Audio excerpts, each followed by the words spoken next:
Adik-adik kelas 12 SMA IPA, hari ini kita ketemu lagi untuk belajar bersama satu bab yang menyenangkan, satu bab yang menarik, yaitu tentang integral. Nah, kenapa kita harus belajar integral adik-adik? Yang pertama adalah untuk kebutuhan adik-adik di UN.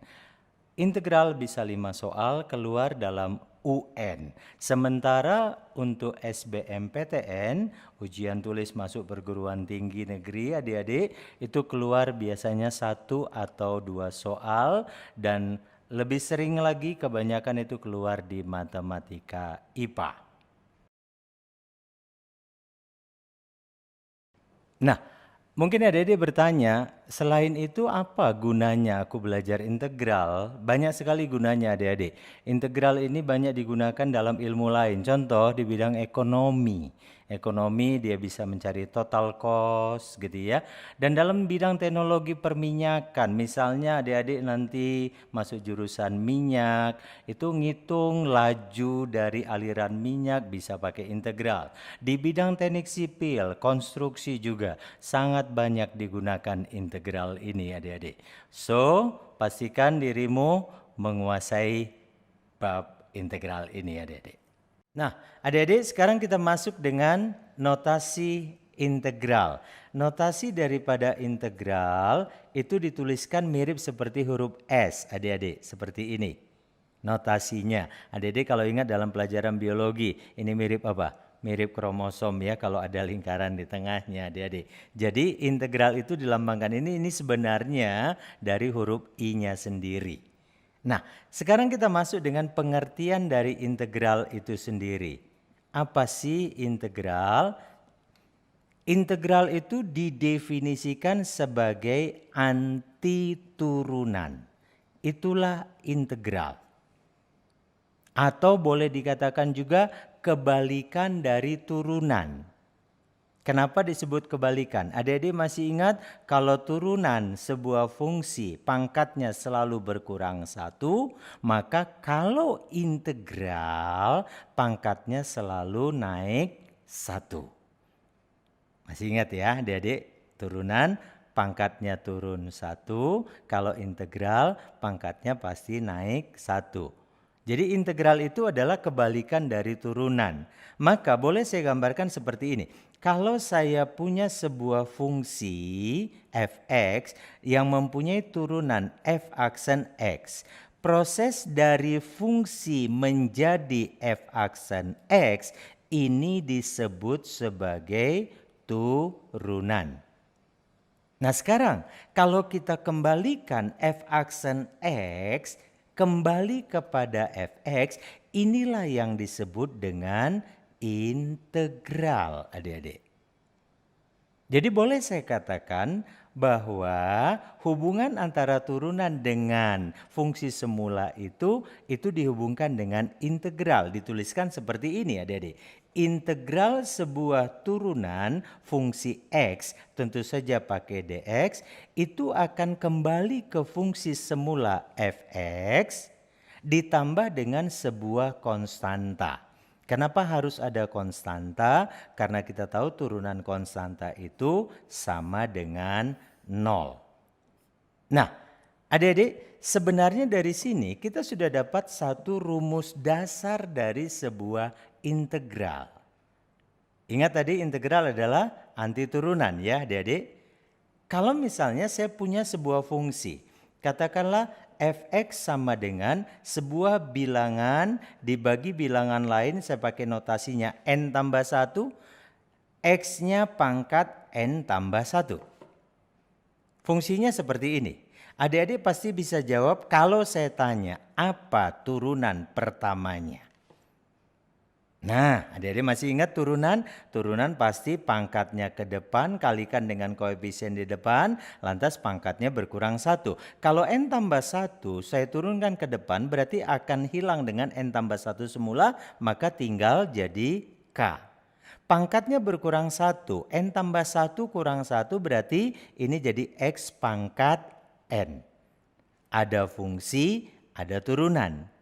Berarti kita dapat satu rumus dasar dari integral. Rumus dasar dari integral kita masukkan ke rumus umum tadi.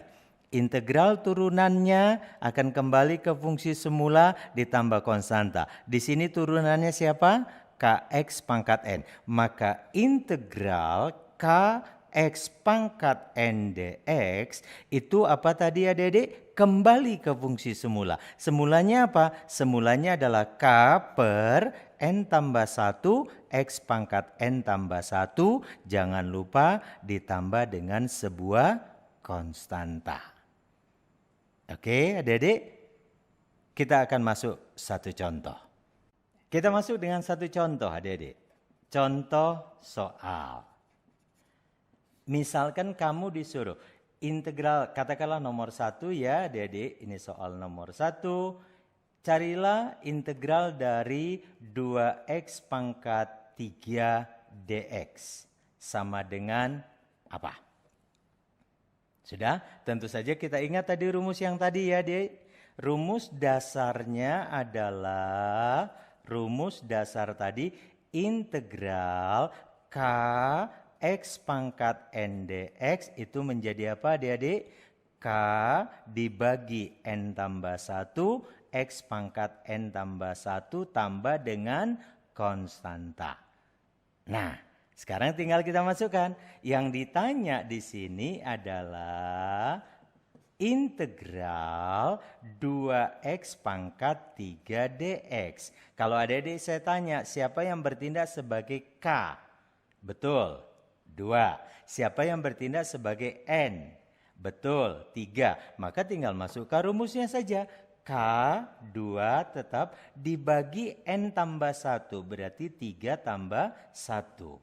X-nya berpangkat N tambah 1, berarti 3 tambah 1 juga. Ditambah dengan satu konstanta, maka kita akan dapatkan 2/4 X pangkat 4 plus C. Kalau masih bisa disederhanakan, sederhanakan menjadi setengah X pangkat 4 plus C.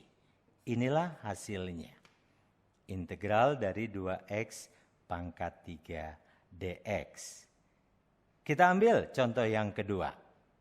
Nah, contoh yang kedua saya ambil sedikit lebih kompleks ya adik-adik. Kalau tadi mungkin adik-adik mengatakan itu hanya satu suku saja. Sekarang kalau misalnya contoh yang kedua, adik-adik disuruh mengintegralkan. Hitunglah integral 3x pangkat 2 ditambah 4x dx.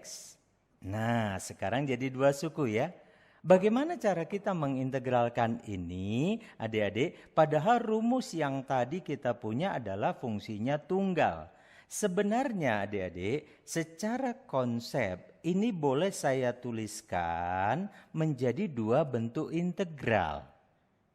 Jadi integral 3x kuadrat tambah 4x dx itu boleh kita tuliskan menjadi integral 3x kuadrat dx ditambah integral 4x dx. Nah, kedua integral ini kita kerjakan satu persatu dengan menggunakan rumus yang tadi. Oke adik-adik, kita coba. Yuk.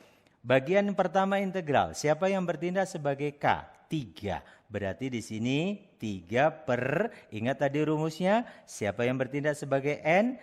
N-nya 2, berarti 2 tambah 1. Pangkat, X-nya tambah 1, berarti 2 tambah 1. Nah, adik-adik kalau ada penjumlahan integral seperti ini, konstantanya nanti terakhir saja ditulis. Karena toh konstanta 1 tambah konstanta yang kedua nanti akan keluar konstanta baru. Tambah integral yang kedua adik-adik. Siapa yang bertindak sebagai K? 4. 4 per N-nya berapa? 1. 1 tambah 1. X-nya berpangkat 1 tambah 1. Baru itu yang saya katakan tadi. Konstanta integral pertama dengan konstanta integral kedua kita satukan menjadi konstanta baru. Tinggal sederhanakan adik-adik. 3 dibagi 3, 1. Maka tinggal X pangkat 3 ditambah dengan 4 dibagi 2 adalah 2. X pangkat 2 ditambah dengan sebuah konstanta. Tentu saja untuk selanjutnya nanti adik-adik dalam mengerjakan integral sederhana dalam yang lebih dari satu suku seperti ini, maka adik-adik nggak perlu pecah seperti ini lagi. Cukup langsung saja kerjakan satu persatu. Oke adik-adik, kita sudah selesaikan bagian yang pertama yaitu integral, notasi, dan rumus dasar dari integral, pengertian integral. Nah, kita akan ketemu lagi dalam masih bicara tentang integral yang lebih lanjut. Ada integral tertentu, ada integral tak tentu, nanti ada integral trigonometri juga. Sampai ketemu lagi adik-adik.